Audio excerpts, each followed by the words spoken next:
titip lagu jeung bapak aing nya. Tah yang bapak ngeuge moal mana mungkin moal mangga. Kupingkeun. Loba nu resep Kang Dedi, loba nu asih Kang Dedi, loba nu deudeuh Kang Dedi, loba nu cinta Kang Dedi.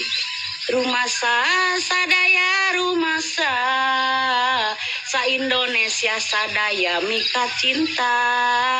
Gubernur nu pangsaena sadunya, tipi asih tipi cinta ku sadaya. Nyaah kajalma nu miskin, asih kajalma prihatin, komo deui ka anak yatim, merjuang kanu prihatin.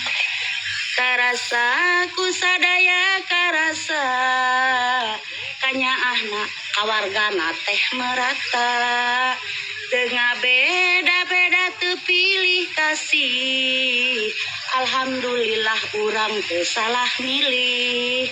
Hayu dukung terus, hayu jaga terus, hayu rojok terus. Bapak aing cing sehat salamina. Anu pamudah-mudahan engke dina pemilihan presiden anu bahan datang, mudah-mudahan teh kahayang mama bapak aing sing meunang barudak. Amin gitu sok. Amin gitu. Mudah-mudahannya berapa bapak aing, hidup bapak aing. Mari kita belajar dari Bahlil dan KDM. Saya nggak sopan ya, oke lah. Mari kita belajar dari Pak Bahlil dengan KDM. Apa yang membedakan di antara kedua politikus ini? Antara Pak Bahlil dengan KDM.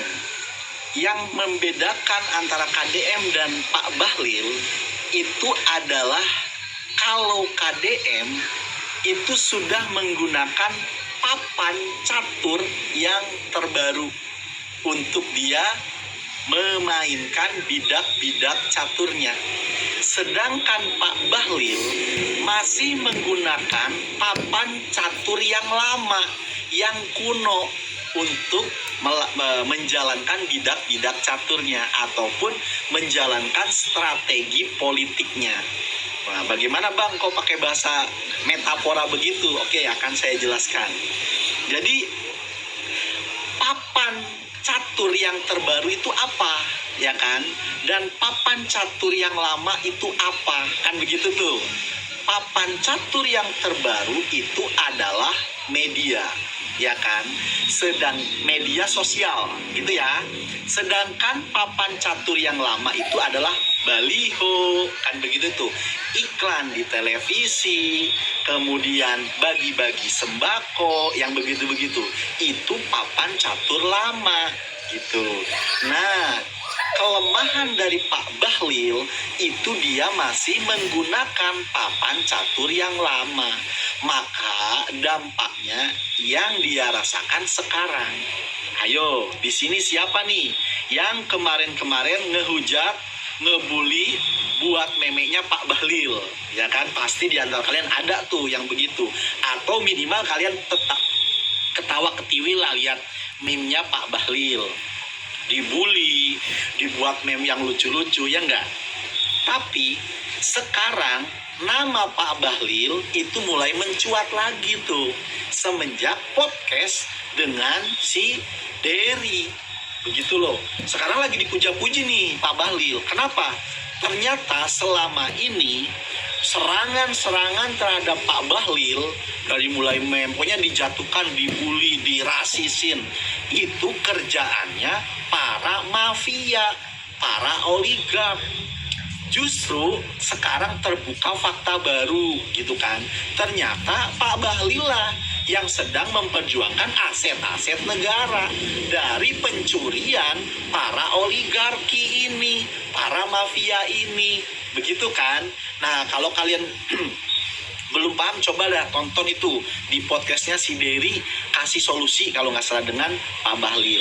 Ya, saya di sini tidak akan membela Pak Bahlil mati-matian ataupun menjatuhkan Pak Bahlil mati-matian. Tetapi yang saya bicarakan di sini adalah strategi, begitu loh. Nah, sedangkan Kang Deddy Mulyadi itu menggunakan papan catur yang baru, yaitu media sosial. Nah, ini dampaknya, konsekuensinya memang begitu. Kalau masih menggunakan cara lama, akhirnya akan dikalahkan oleh opini yang berani bayar, para buzzer, para influencer, begitu loh. Nah, jadi sedangkan Kang Deddy Mulyadi, para buzzer, para influencer, katakan dari mafia, dari oligark, itu tidak sebesar medianya KDM.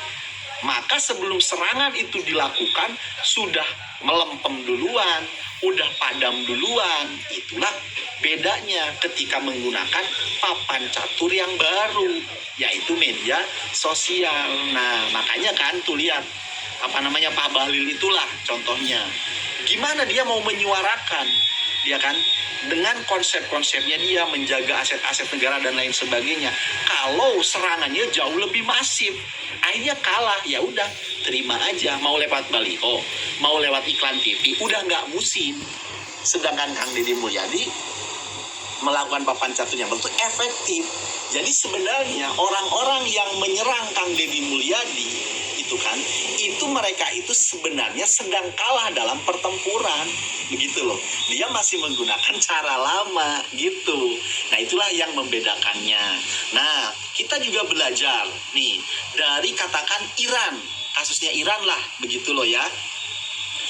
Coba kalian kan yang nonton channel YouTube Dewi Aja Iksi Dewa ini mungkin sudah orang-orang milenial begitu kan ya, kelahiran tahun 70, tahun 80, tahun 90 kan yang nonton sini.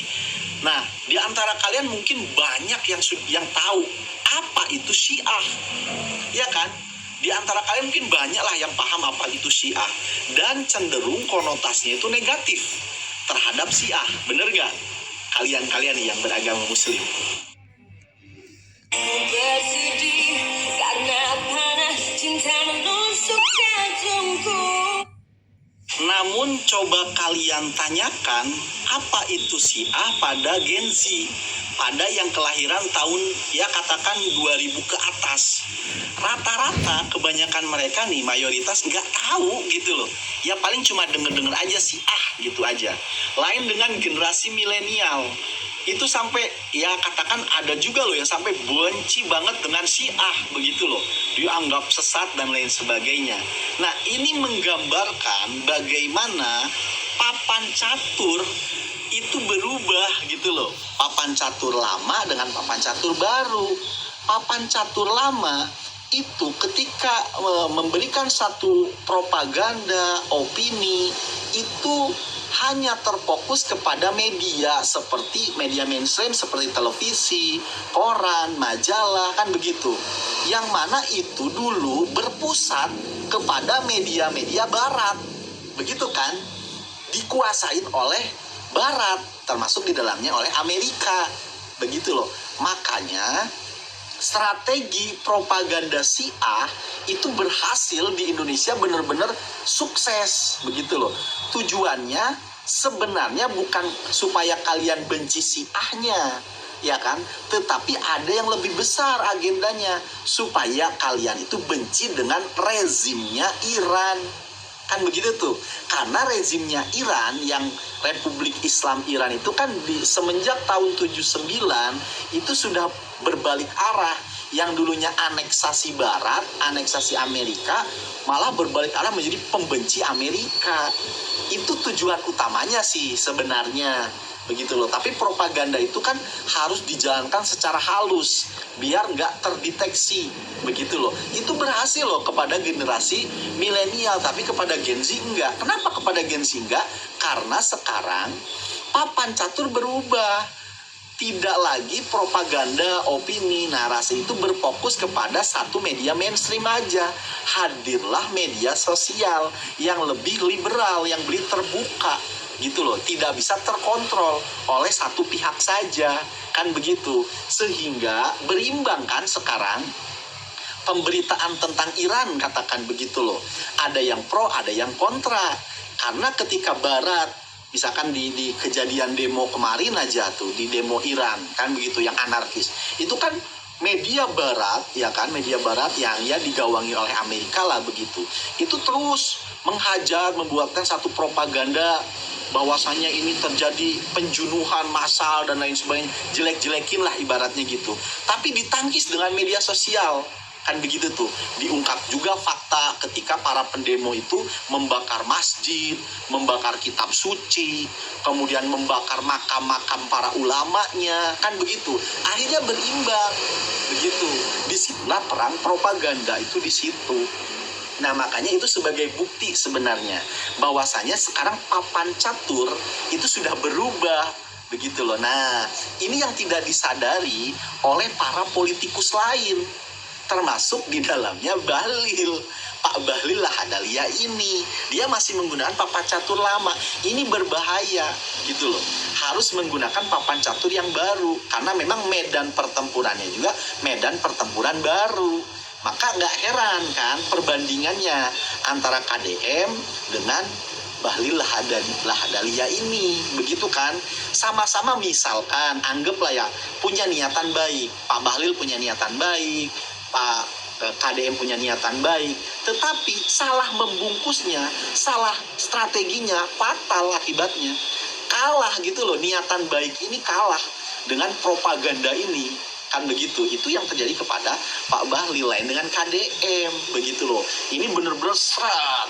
Ketika yang lain sibuk lewat rapat, sibuk lewat surat-surat resmi, KDM tiap harinya bacain komentar TikTok, kan gitu, komentar YouTube, konten-konten dari masyarakat seperti emak-emak yang ditonton barusan di awal, gitu kan. Itu yang lihat KDM itu jadi lebih real time kerjanya akhirnya. Itulah yang dilakukan oleh Kang Deddy Mulyadi itu demikian. Jadi ini permainannya, papannya sudah berubah.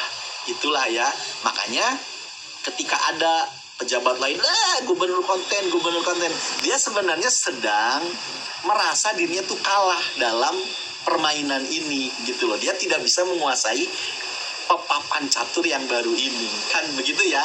Nah, inilah sedikit gambaran strategi perpolitikan di era modern itu harusnya demikian.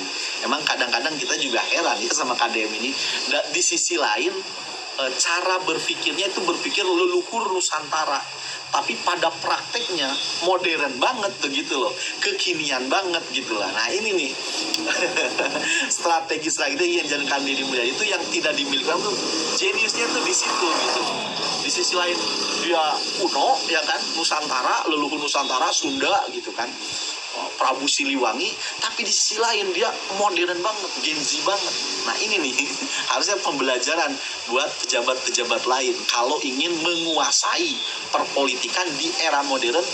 Pahami dulu gitu loh papan caturnya, gitu ya. Bocoran nih buat kalian para pejabat.